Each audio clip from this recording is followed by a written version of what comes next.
I'll get— No! The derelict croaked through his cough. Knotting muscles ridged his jaw, swelled tautly in his hollow cheeks. The knuckles of the hands that clutched together the rusty black fabric at his throat whitened with strain. Breath pulled in between those livid lips and made an odd, rattling sound. Listen! A pulse throbbed in Doc's temple. The man's jacket was soaking wet where he held it so desperately, and something red was seeping through his fingers. Call Starling 1206. He was getting out the words with infinite effort. Tell Reynolds it's set back to 11:30. He knows place.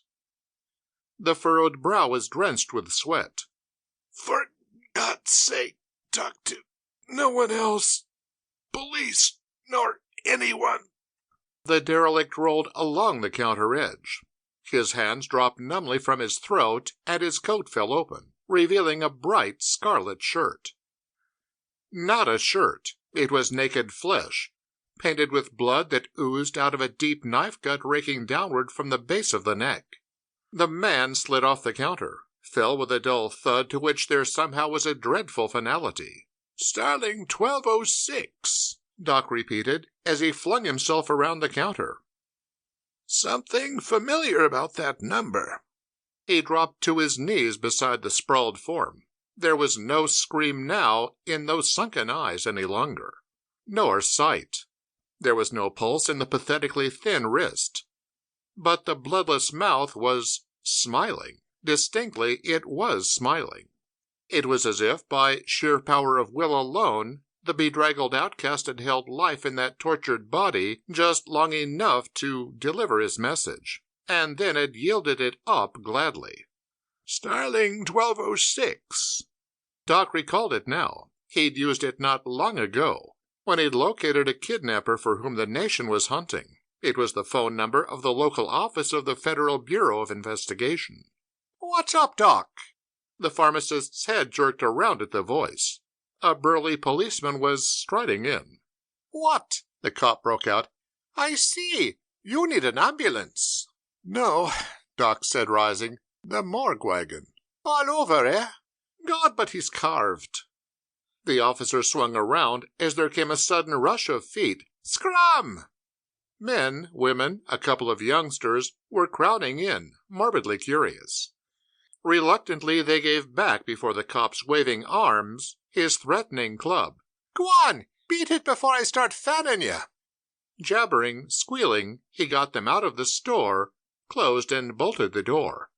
Bunch of hyenas, he growled. Hell, Doc, no use giving the phone company a nickel. His banana-like fingers closed on Turner's arms, pulled him out of the booth. This is an official call, and it's free if I give the operator my badge number. He pushed in. Doc looked on disconsolately. This was the only phone in the store, and he couldn't go out to use another. There was the crowd flattening noses against the door's plate glass panel, for one thing. A more compelling reason was the secrecy the dead man had enjoined on him. For God's sake, he had croaked. Talk to no one else. Police nor anyone. He'd used his last breath to say that. The cop remarked, waiting for his connection. I saw the bum reeling in here, higher than a kite, I says to myself. I better drop in and make sure Doc ain't having no trouble with him, this night of all. Hello, Sarge. Rafferty calling. I got a stiff in Turner's. Doc turned away from the booth, glanced up at the cracked dial of a pendulum clock that hung on the side wall of the corner window. The rusted hands pointed to 8:50. The message to Reynolds had concerned something that would occur at 11:30. Over 2 hours remained until then, but in minutes now the store would swarm with police officers, detectives, and assistant from the medical examiner's office. Doc was familiar with their ways. They would ask him innumerable questions. It might be a long time before he could telephone unobserved. No telling also how much notice the FBI agents might need for whatever it was this dying man's message portended.